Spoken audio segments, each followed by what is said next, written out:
Hello everyone, welcome और welcome back to our YouTube channel of टोक्रूजेस। तो कैसे हो आप सब? आई होप आप सब लोग ठीक होंगे, तंदुरुस्त होंगे और ठंड से अपना बचाव कर रहे होंगे। जो हमारा आज का टॉपिक है वो है मायोपिया। इसमें हम डिस्कस करेंगे clinical varieties of myopia. Already मैं एक वीडियो अपलोड कर चुकी हूँ जिसमें मैंने मायोपिया, इसकी aetiology and grading of myopia के बारे में एक्सप्लेन किया है। उसका लिंक मैं डिस्क्रिप्शन में डाल दूंगी। तो now let's start today topic.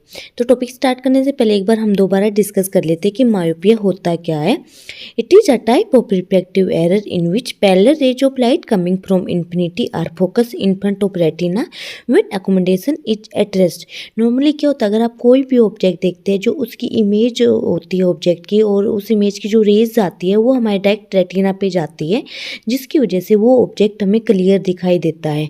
But myopia condition में क्या होता है कि उस ऑब्जेक्ट की जो रेज जाती है वो डायरेक्ट रेटिना पे ना जाके रेटिना से पहले बन जाती है, जिसकी वजह से दूर की चीज़ें धुंधली दिखाई देती है और नज़दीक की चीज़ें साफ दिखाई देती है, और इसी वजह से हम मायोपिया को नियर साइटनेस भी कहते हैं। Now clinical varieties of myopia, ये हमारी 4 टाइप्स की होती है। जो फर्स्ट वन होती है वो होती है कंजेनिटल मायोपिया, सेकंड होती है सिंपल और डेवलपमेंटल मायोपिया, थर्ड होती है पैथोलॉजिकल और डिजेनरेटिव मायोपिया, और जो लास्ट होती है वो होती है हमारी एक्वायर्ड और सेकेंडरी मायोपिया। सबसे फर्स्ट में क्या होता है कंजेनिटल मायोपिया। जैसे कि आपको नाम से ही पता चल रहा है कि ये बचपन से ही होता है, इट मीन जन्म से ही होता है। So it is present since birth and it is diagnose at the age of 2-3 years. Anisometropia is usually present. Anisometropia क्या होता है कि जो रिफ्रैक्टिव एरर होती है बोथ आइज में वो डिफरेंट होती है, उसी के हम एनाइसोमेट्रोपिया कहते हैं। High degree of error about 8 to 10 dioptre is usually present. इसमें जो डायोप्टिक पावर होती है वो -8 डायोप्टर से -10 डायोप्टर तक होती है। कन्वर्जिक स्क्विंट क्या होता है कि जो आइज की मूवमेंट होती है वो टूवर्ड द नोज हो जाती है, इट मीन नोज की साइड बेबी की जो आई मूवमेंट रहेगी। नाउ इट इज एसोसिएशन में include other congenital anomalies such as cataract, जिसको हम सफ़ेद मोतिया और चिट्टा मोतिया कहते हैं, माइक्रोऑप्थेल्मस। इसमें जो बेबी की आई का साइज होता है वो नाई का वो स्मॉल होता है। एनेरिडिया, एनेरिडिया में क्या होता है एब्सेंस ऑफ आइरिस होती है। मेगालोकोनिया में जो कोनिया का डायमीटर होता है उसके कंपैरिजन में जो मेगालोकोनिया होता है उसमें डायमीटर ज़्यादा होता है। And congenital separation of retina. Now, simple myopia. Simple myopia, also known as developmental or school myopia, it is not associated with any disease of the eye, and it is usually simple myopia occurs between 5 to 10 years of age, and it keeps on increasing till about 18 to 20 years of age. Normally ये 5 से 10 साल की as में start होता है और 18 या 20 years तक इसमें जो पावर होती है वो इंक्रीज होती है, बट नॉर्मल वे से होती है। इट मीन्स आप जो बेबी की रिफ्रैक्टिव एरर होता है वो -0.5 से 1 डायोप्टर तक इंक्रीज होता है, और जैसे जैसे बेबी की एज ग्रो होगी, बेबी की बॉडी में ग्रोथ होती है, तो सेम वे में जो हमारा नंबर होता है मायोपिया में माइनस नंबर वो हमारा इंक्रीज होता है। Now, pathological myopia. It is also known as degenerative progression myopia. It is a rapidly progressive error which starts in childhood at 5-10 years of age and result in myopia. जैसे कि मैंने अभी आपको simple myopia में भी बताया था कि वो 5 to 10 ईयर्स की एज में स्टार्ट होता है, और पैथोलॉजिकल मायोपिया भी हमारे इसी एज में स्टार्ट होता है। बट इन दोनों में डिफरेंस क्या वो मैं आपको एक्सप्लेन करती हूँ। जो नॉर्मल सिंपल मायोपिया उसमें जो बेबी का रिफ्रैक्टिव एरर बढ़ रहा है वो एक नॉर्मल वे से बढ़ रहा है, इट मीन्स आधा पौना या 1 नंबर 1 साल में बढ़ना इज़ नॉर्मल। बट अगर जो बेबी का जो पावर है वो बहुत जल्दी जल्दी इंक्रीज हो रहा है, इट मीन्स जैसे भी आपने बेबी का आज नंबर चेक किया उसमें बेबी को नंबर था पौना या 1, और आफ्टर 1 या 2 मंथ के बाद भी नंबर बढ़ रहा है, तो वो हमारा पैथोलॉजिकल मायोपिया में आ जाता है। इसमें 1 ही साल के अंदर पौने या 1 के बजाय बेबी का अगर 2, 3, 4 डायोप्टर नंबर इंक्रीज हो रहा है तो वो हमारा पैथोलॉजिकल मायोपिया में आता है। So high myopia is commonly defined and refractive error of -5 diopter और 6 diopter and axial length longer than 26 mm और 26.5 mm। नॉर्मल जो हमारी एक्सियल लेंथ होती है वो 24.5 mm होती है, बट पैथोलॉजिकल मायोपिया में क्या होती है वो एक्सियल लेंथ भी इंक्रीज हो जाती है हाई डायोप्टिक पावर की वजह से। अब ये चीज़ नॉर्मल है कि कोई चीज़ नॉर्मल है और उसके कंपैरिजन में अगर उसका साइज बढ़ रहा है तो कहीं ना कहीं जो हमारे आई में चेंजेस आएंगे। तो pathological myopia is highly myopic eyes with degenerative macular changes that present with different patterns and degrees of choroidoretinal atrophy, and specific finding include liquid cracks, myopic CNV and pulse. CNV is the choroidal neovascularization. Now retinal changes in pathological myopia, जो first diagram है वो है ना हमारा normal आई का। The second one is the optic disc tilting, the third one is the PP around optic disc, the fourth one is the peripheral lattice degeneration, and the fifth one is the breaks in branch membrane, and the last one is the posterior stapyloma. ये हमारे changes होते हैं pathological myopia में।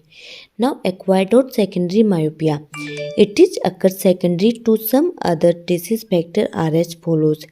The first one is the post traumatic, the second one is the post keratitis, keratitis inflammation of cornea की होती है। The third one is the drug induce, the fourth one is the pseudomyopia. Pseudomyopia में क्या होता है, जो हमारी ciliary muscles काम करते हैं अकोमोडेशन का, वो ओवर एक्शन में कर देती है।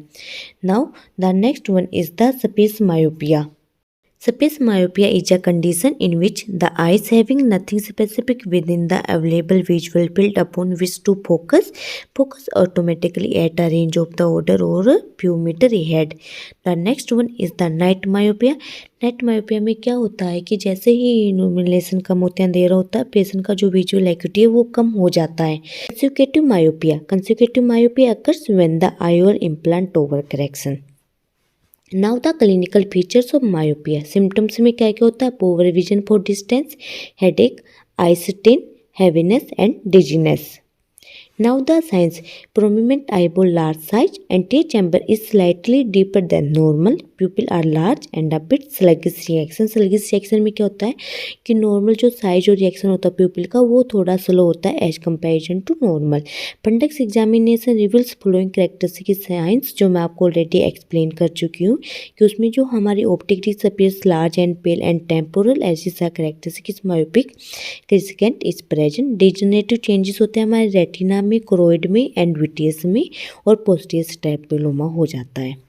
नाउ द कॉम्प्लिकेशंस क्या क्या होते हैं, the first one is the retinal detachment, the second one is the complicated cataract, the third one is the vitreous haemorrhage, the fourth one is the choroidal haemorrhage, the fifth one is the primary open angle glaucoma, and the last one is the strabismic, जिसको हम squint भी कहते हैं। मैंने इन topics के ऊपर separate video भी बना रखी है, उसका लिंक मैं डिस्क्रिप्शन में दे दूंगी।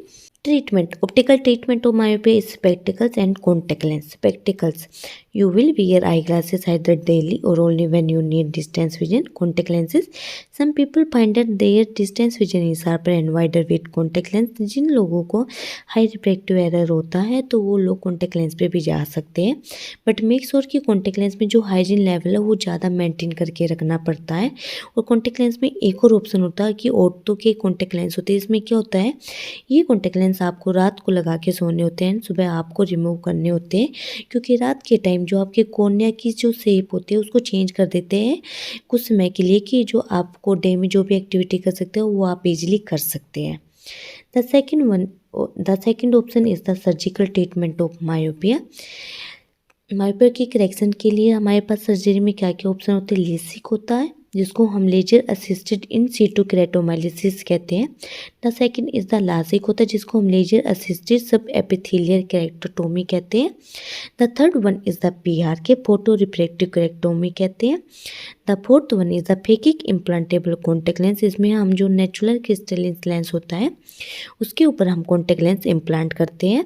The next one is the intraocular lens implant, इसमें हम जो नेचुरल क्रिस्टलिन लेंस होता है उसको रिमूव करके आर्टिफिशियल IOL इम्प्लांट करते हैं। And the next one is the radial keratotomy, और एंड एक और सर्जरी आ रखी है करंटली लेटेस्ट में जिसको हम स्माइल भी कहते हैं। Now the third one is the low vision advice किए जाते हैं अकॉर्डिंग टू पेशेंट सिचुएशन।